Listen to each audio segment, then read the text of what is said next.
Bismillahirrahmanirrahim. Surat Al-Mutaffifin ayat 34-35. Ayat 34. Fal yaumal ladina amanu minal kuffari yadhakun. Fal yauma maka dina ieu poe, tegasna poe kiamah.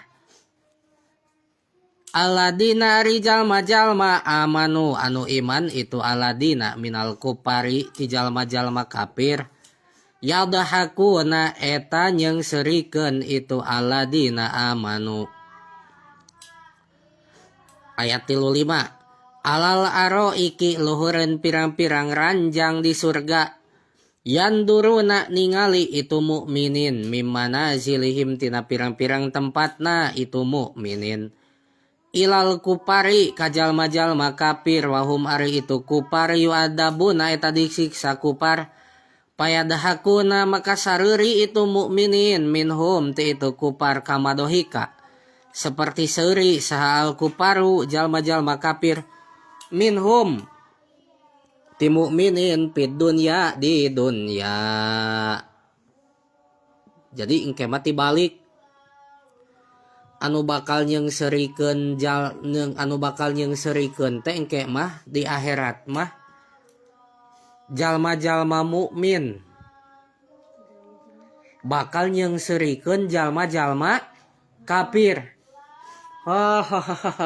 Dina neraka jalma-jalma kafir gitu. Engke teh bakal nyeungseurikeun seperti halna jalma-jalma kafir osok nyeungseurikeun jalma-jalma mukmin keur di dunya kupedah jalma mukmin mah sangsara. Cek jalma kafir teh tempo tuh jalma mukmin nu iman anu ngaku iman ka Allah, anu ngaku iman ka Rasul geuningan sangsara. Menya Allah jeung Rasulna teu nulungan.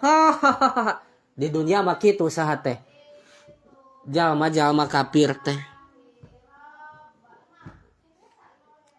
Sabab di dunia mah jalma kafir teh penuh dengan kemewahan, penuh dengan kenikmatan lolobana teh.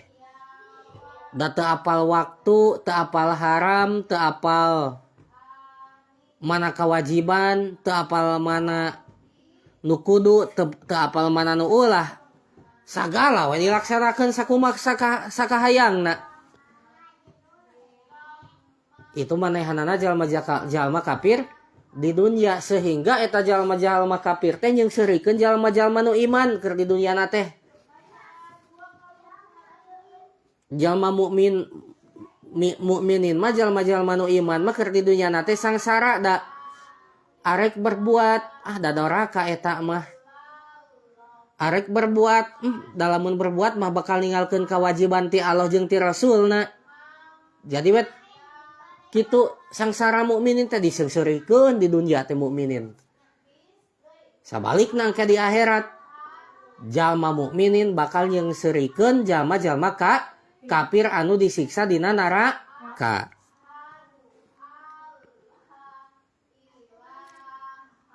Terus cenah engke teh kieu ya. Jalma-jalma kafir teh kan dina neraka engke teh nya di akhirat teh. Tangke teh cenah jalma-jalma kafir anu dina neraka teh bakal aya nu ngagero. Sok kalaluar tina neraka cek nu ngagero teh. Ribut we eta jalma-jalma kafir teh aya anu naon cenah. Lalumpat muru-muru pintu gerbang neraka. Ari pas tepi kana gerbang neraka langsung dikunci deui teu bisa keluar. Eta teh terus kitu cenah bolak-balik disiksa deui. Dina neraka teh pedih disiksa. Tuluy aya deui nu ngagero, sok kalaluar tina neraka. Lompat deui bari disiksa eta teh lompatna oge meureunna nya. Pas lompat kana lawang atawa kana gerbang dikunci deui, teu bisa keluar deui. Terusnya kitu. Dina neraka na teh. Naudzubillahi min dalik. Tah kaayaan jalma kafir dina neraka kitu teh katingalieun ku jalma mukminin teh. Di mana jalma mukminin? Di surga dina luhureun ranjang. Gitu geuningannya jadi jalma kafir teh dina neraka teh. Hayang keluar dipermainkeun. Pas nepi kana gerbang neraka dikunci nerakana. Seuri we atuh saha teh. Jalma mukmin teh bungah urang mah salamet teu disiksa abadi dina neraka malah menang surgana Allah Subhanahu wa taala cenah. Kartos de pajak de alki.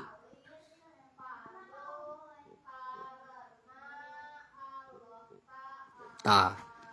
Saterasna mah jalma-jalma kafir teh dina neraka teh gogorowokan da disiksa ieu atuh. Kumaha gogorowokanana teh? Aduh cilaka mun cek bahasa Sunda. Cilaka atuh urang teh binasa gara-gara maneh aing teh. Jadi silih salah keun kababaturan kafir de gara-gara maneh aing teh jadi jelema kafir teh. Nah nyalakeun kitu. Katingali kaayaan jalma kafir kararitu dina neraka na kusaha? Ku jalma mukminin sareuri deui jalma mukminin teh. Kitu geuninganna dina neraka teh jalma kafir teh nya disiksa, nya dititah keluar dipermainkeun pas nepi kana lawang mah dikunci lawang panto neraka jadi teu bisa keluar. Tuluy cekcok parasea dina neraka teh silih salahkeun antar babaturan sesama neraka, ahli neraka. Keur mah disiksa parase cekcok silih salahkeun. Aya eueuh kabetah nya. Katingali kadengena ya dina neraka. Pamugi urang sadayana ditebihkeun tina siksa neraka. Naudzubillahi min dalik. Amin ya Allah ya rabbal alamin.